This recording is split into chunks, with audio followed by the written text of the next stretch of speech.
Dua detektif, mereka bernama Juan dan Pedro. Bisa dikatakan mereka berdua merupakan detektif yang arahnya tuh nggak jelas. Kenapa? Karena jarang sekali mendapatkan kasus yang benar-benar serius. Mereka menginap di sebuah hotel dan sekamar. Sekarang merupakan tahun 1980. Spanyol masih dalam keadaan transisi dari kediktatoran menjadi demokrasi.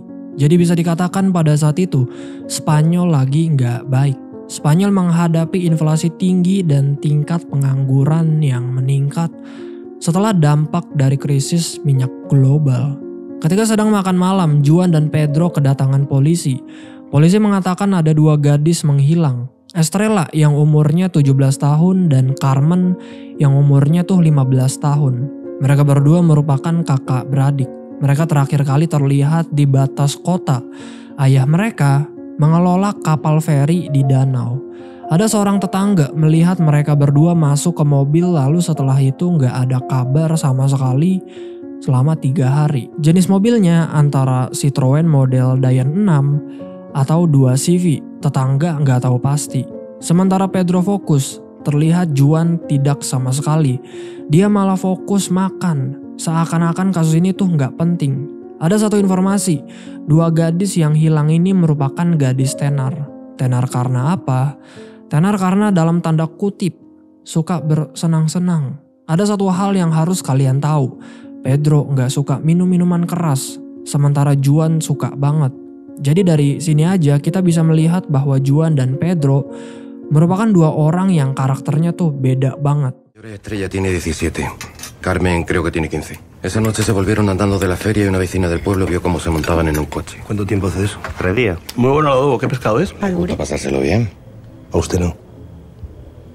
Lo tuyo es sacarle dinero a putas y a bares. ¿Quién te ha dicho eso?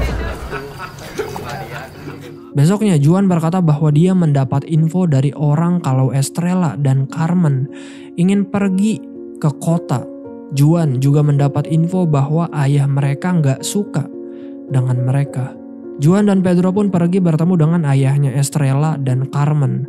Dia bernama Rodrigo dan ibunya bernama Rocio. Rodrigo dan Rocio tinggal di sebuah rumah yang bisa dikatakan kumuh banget. Jadi bisa dikatakan mereka merupakan keluarga yang miskin. Pedro bertanya di mana kamar gadis-gadis mereka. Ditunjuklah kamar tersebut dan Pedro dengan Juan langsung menggeledahnya. Di sana, Juan menemukan sebuah majalah tentang lapangan pekerjaan. Juan bertanya, apakah Rodrigo dan Rocio tahu kemana gadis-gadis mereka pergi? Rodrigo menggelengkan kepalanya, pertanda bahwa dia nggak tahu. Ditanya lagi apakah gadis-gadis mereka ada masalah dengan mereka. Rodrigo menggelengkan kepalanya lagi. Sementara Rocio hanya diam. Rocio menjelaskan bahwa ada yang hilang. Dan itu adalah buku tabungan dan pakaian gadis mereka. Di sini terlihat Rodrigo marah karena kedatangan dua detektif ke sini gak akan membantu apapun.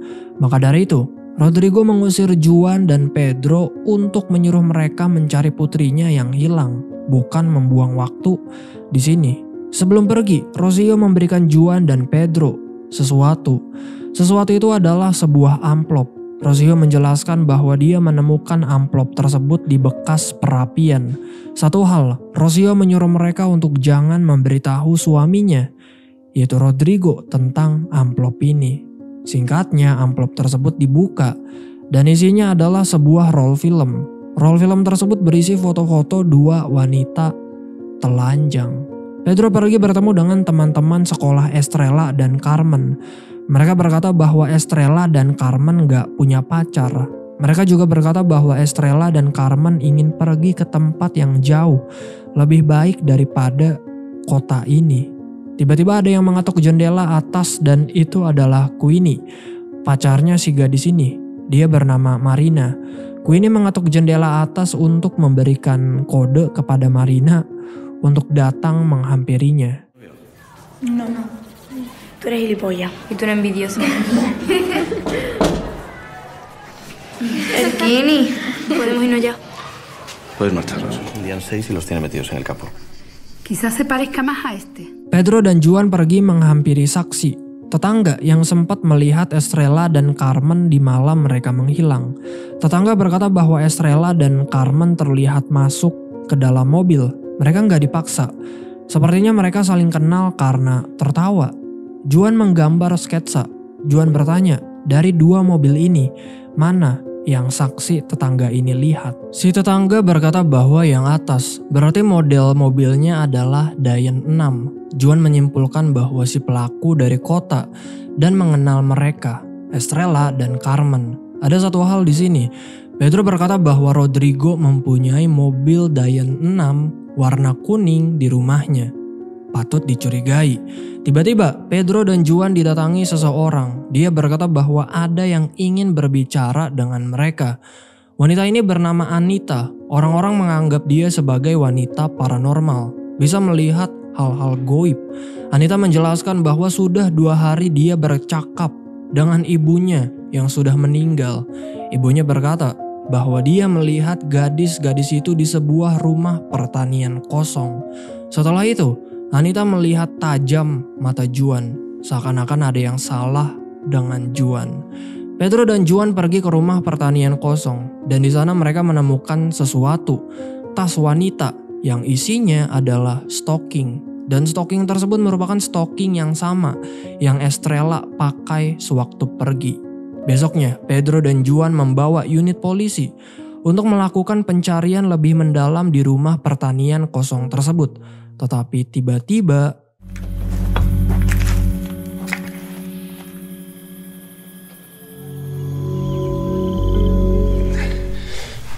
Casi toco el agua. Estrella lleva unas medias como esa.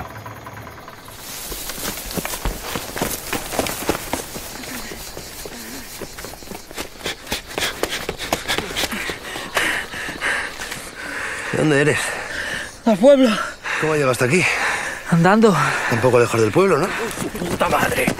¡Fuera de aquí que te voy a reventar la cabeza! orang ini bernama Ortiz. Dia lari karena katanya nggak mempunyai izin berburu di sini. Ortiz berkata bahwa dia dari kota. Dia berjalan kaki ke sini untuk berburu rusa.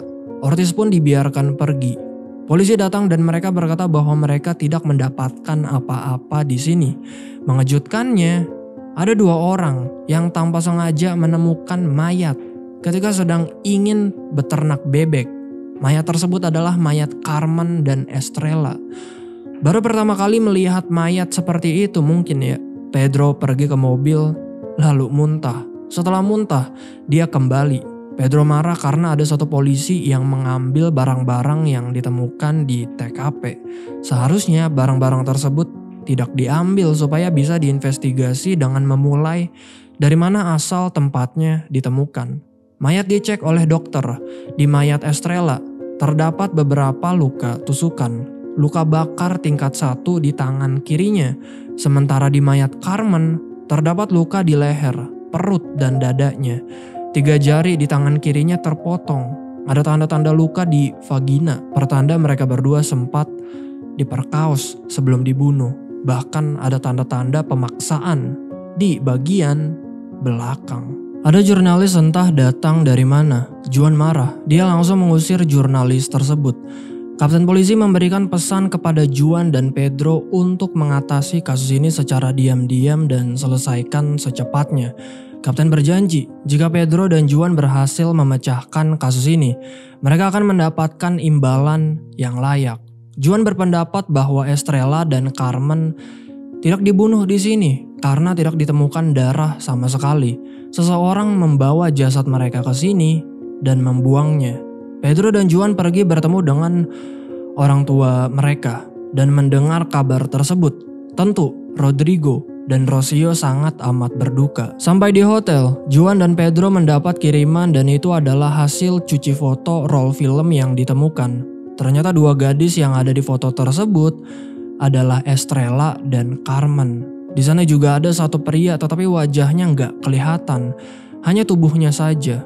Ketika sedang tidur, tiba-tiba ada orang mabuk dan membawa senapan. Setelah Pedro menunjukkan lencananya, pria ini menurunkan senjatanya dan bercerita. Pria ini bernama Castro. Dia bercerita bahwa pacarnya Beatrice dibunuh oleh pria itu. Bukan cuma pacarnya, ada wanita yang bernama Adela juga dibunuh oleh pria itu.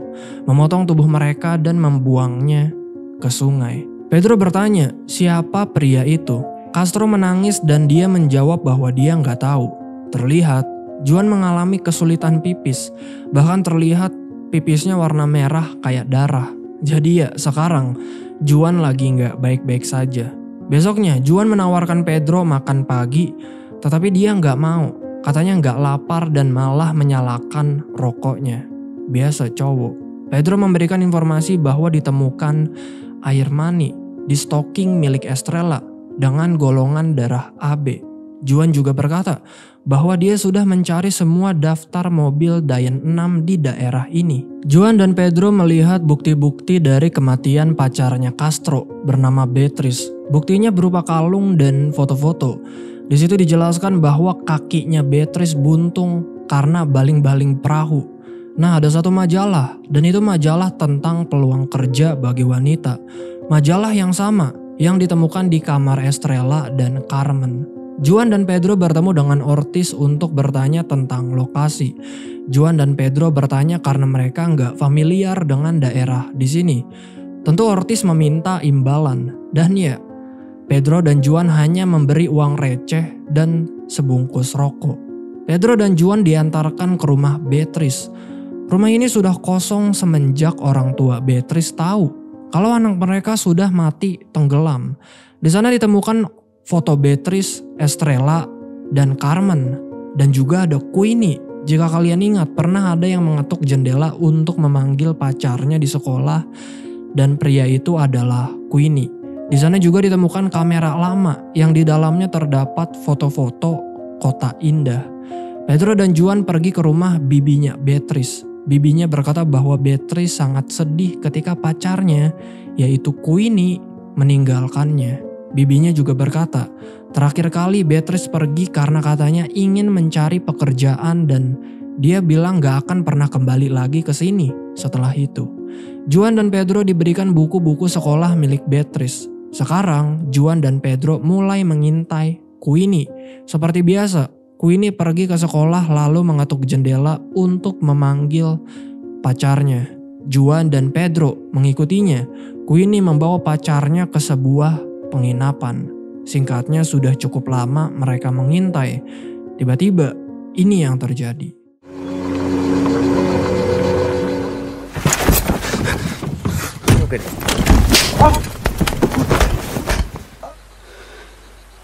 Si es como a usted le gusta. ¡Puta madre! Ya lo sabes, estuve con Marina todo el tiempo. ¿Me puedo ir ya?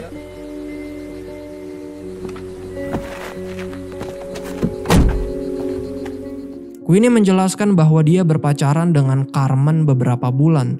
Saat di malam Estrella dan Carmen menghilang, Queenie berkata bahwa dia bersama dengan teman-temannya.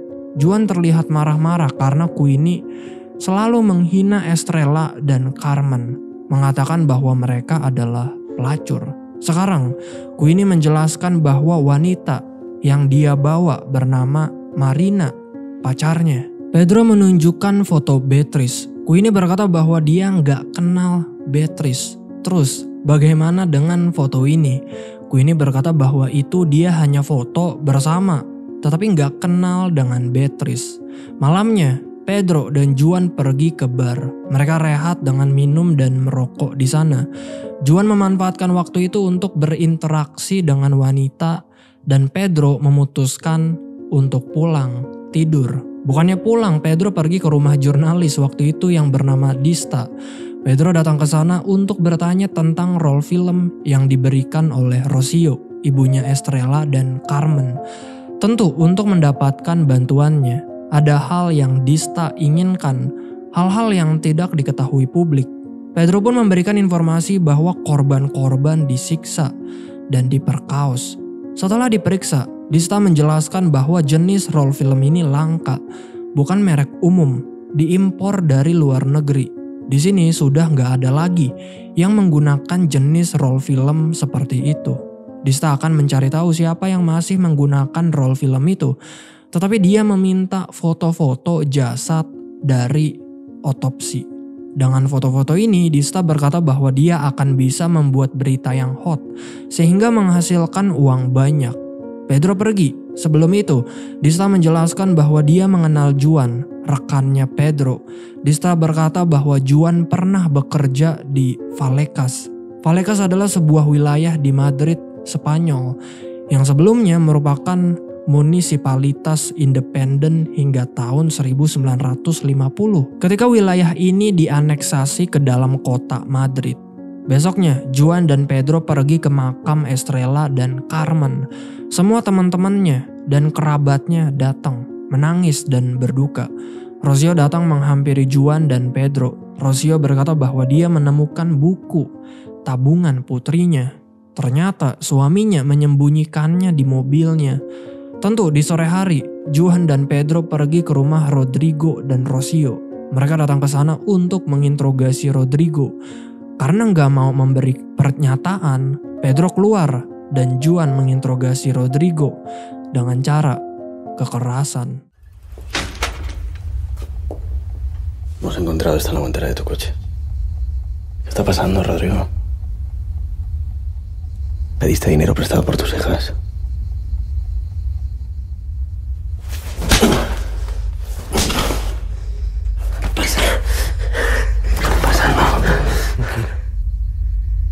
¿Qué hiciste con él? En el coche de ahí afuera. Se han llevado la lavadora, la nevera, la televisión.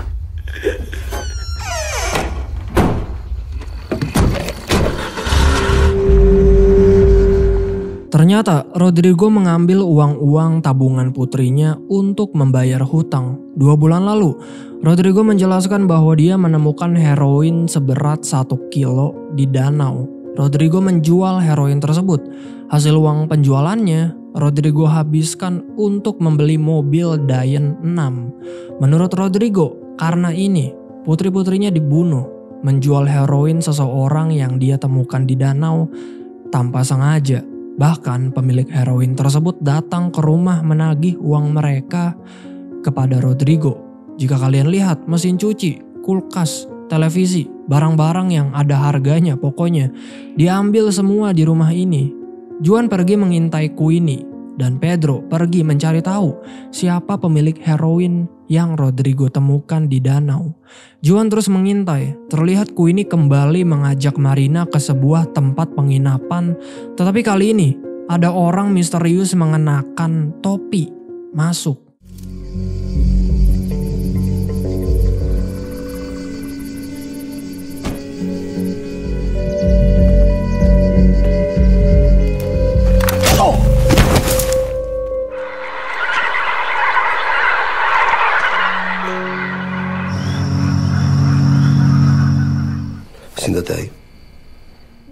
Singkatnya, Juan bangun di entah di mana dan Pedro masih belum menemukan siapa pemilik heroinnya. Malamnya mereka memanggil Queenie. Juan bertanya, siapa orang yang mengenakan topi yang datang ke penginapan tadi sore. Queenie berkata bahwa dia hanya berdua dengan Marina. Gak ada orang lain yang datang.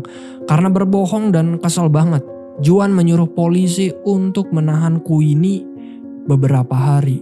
Juan dan Pedro pergi ke hotel. Di tengah perjalanan, mereka ditembak oleh orang anonimus. Besoknya, hasil darah Queenie sudah keluar. Dan sayangnya, hasil darah tersebut gak cocok dengan sampel air mani yang ditemukan di stocking milik Estrella. Kapten sangat marah. Dia memarahi Juan dan Pedro karena salah tangkep. Jika ini terjadi lagi, maka terpaksa kapten berkata bahwa dia akan memecat Pedro dan Juan. Besoknya Pedro dan Juan pergi menginterogasi Marina. Pedro bertanya, siapa orang kemarin yang datang ke penginapan selain Queenie? Marina nggak menjawab. Dia berkata nggak ada pria lain selain Queenie.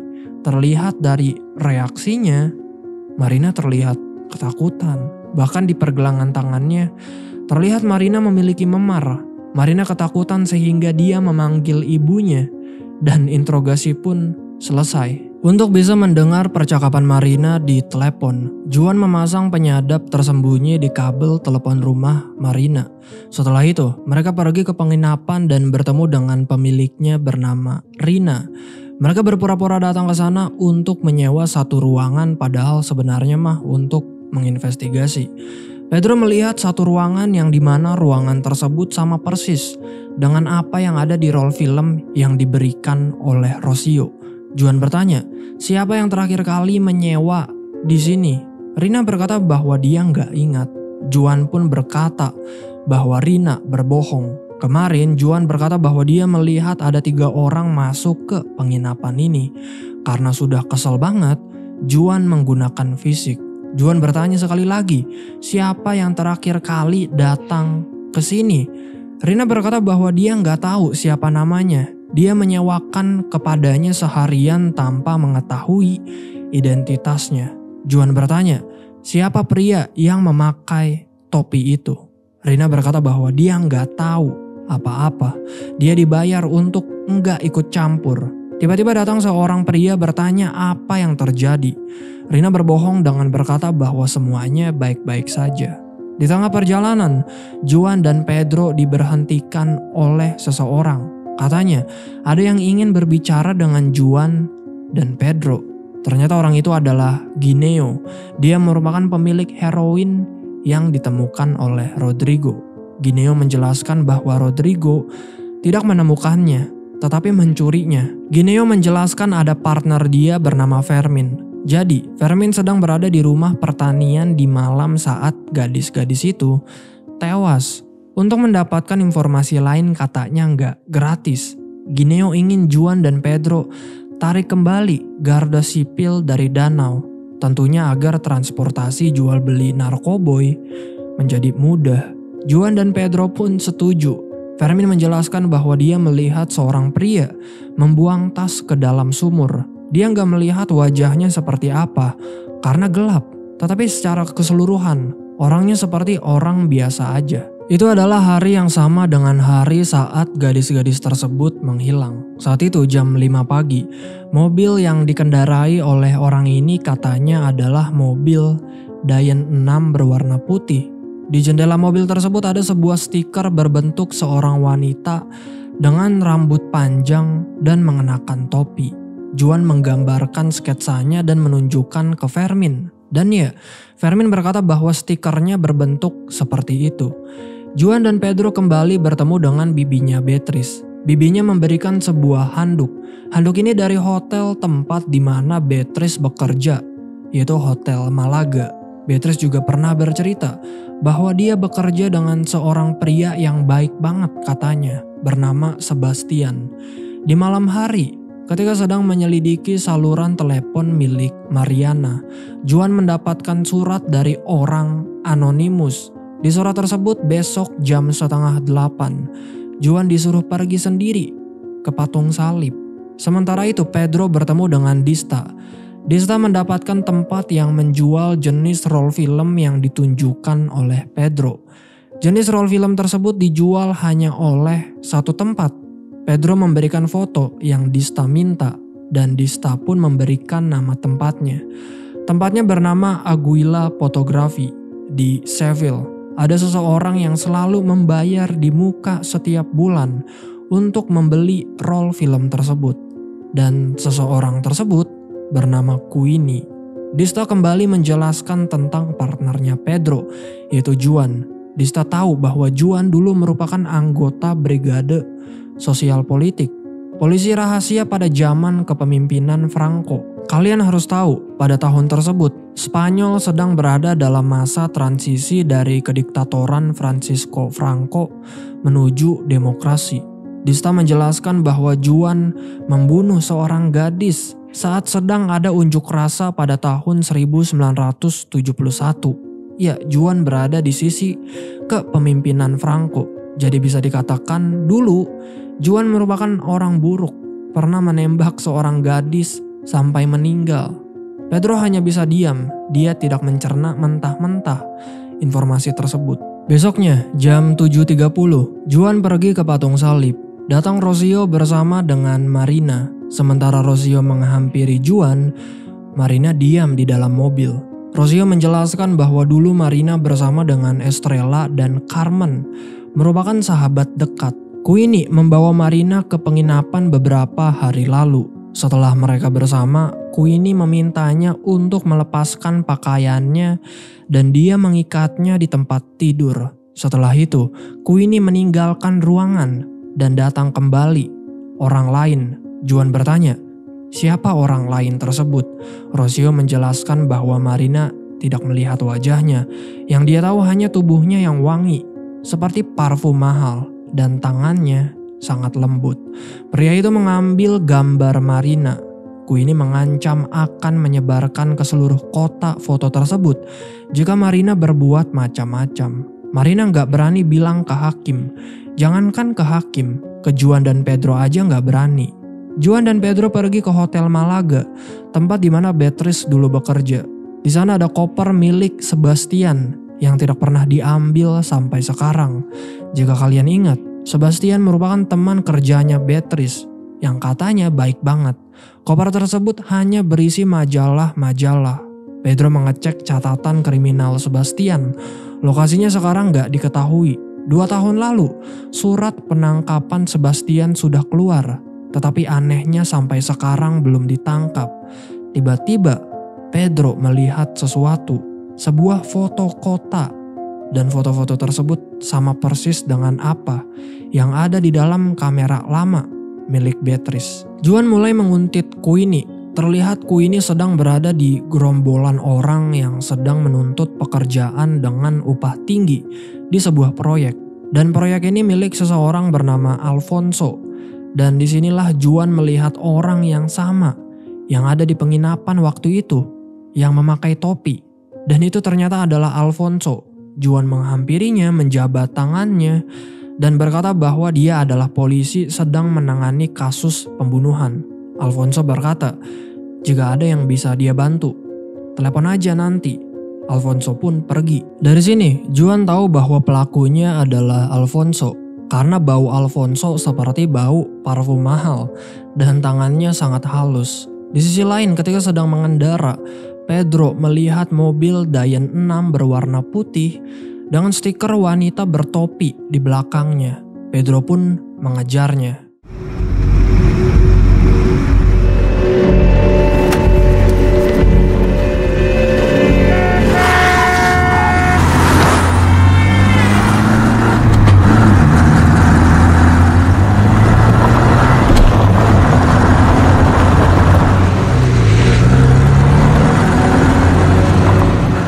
Sayangnya gagal, mobil tersebut berhasil melarikan diri. Juan dan Pedro bertemu dengan kapten. Kapten mengatakan bahwa nggak ada mobil Dayan 6 berwarna putih pada kekayaan milik Alfonso. Karena yang kita tahu pelakunya mempunyai mobil Dayan 6 berwarna putih. Pedro bersikeras bahwa dia ingin Alfonso dites darahnya. Siapa tahu tes darah tersebut cocok dengan DNA air mani yang ditemukan di stocking milik Estrella. Pedro juga ingin Queenie dan Alfonso diinterogasi secara bersama-sama. Kapten menolak. Juan dan Pedro hanya memiliki opini, bukan fakta. Jadi nggak bisa asal memanggil seseorang untuk dites darahnya dan juga diinterogasi. Harus ada fakta dulu yang mendukung. Di sini Pedro malah berkata bahwa kapten terlihat mendukung Alfonso.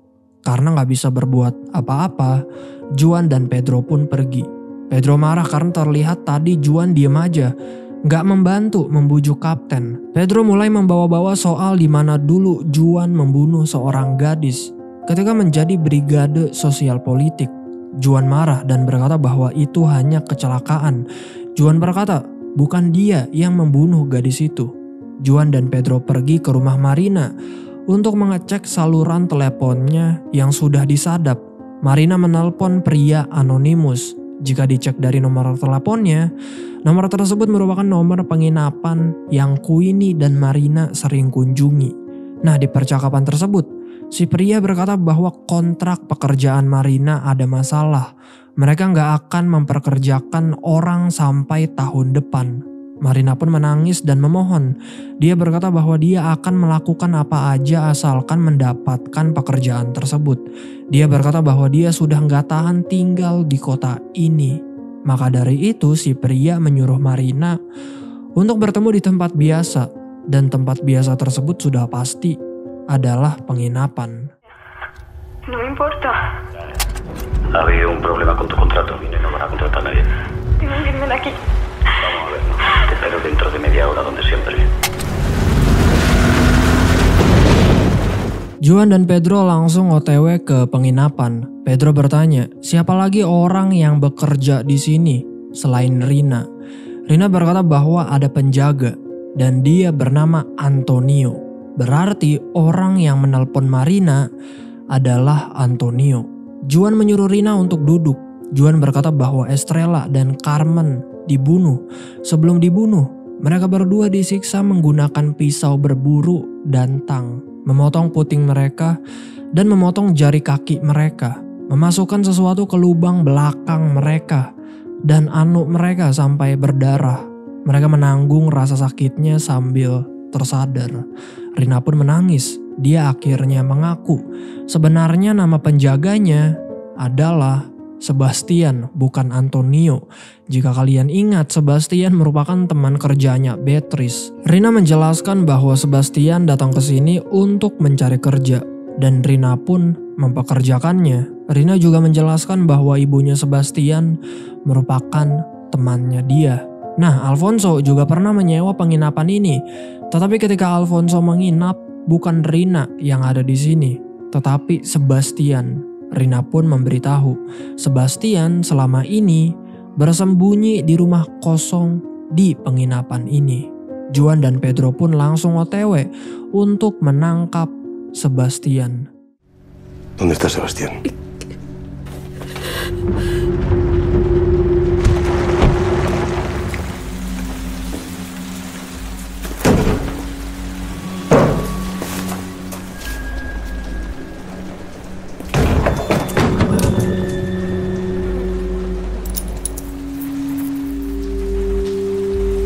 Contrato a nombre de Estrella Blanco para trabajar en el Hotel Mediodía. ¡Vaya al coche! ¡Vamos! ¡Avanza!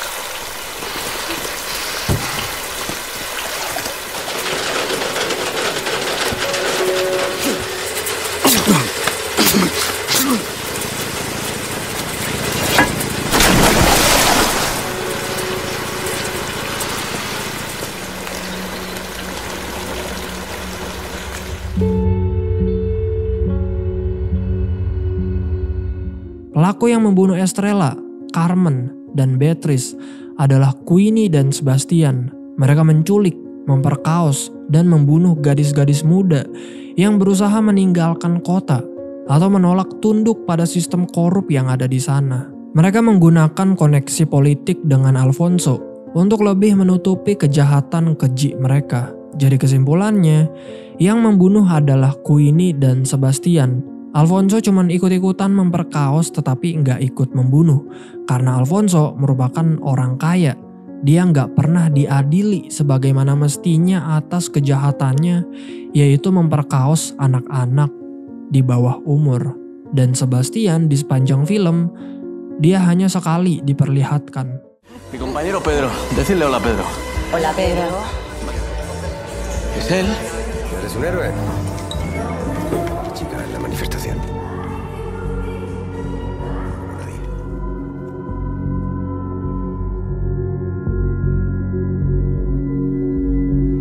Todo en orden, ¿no?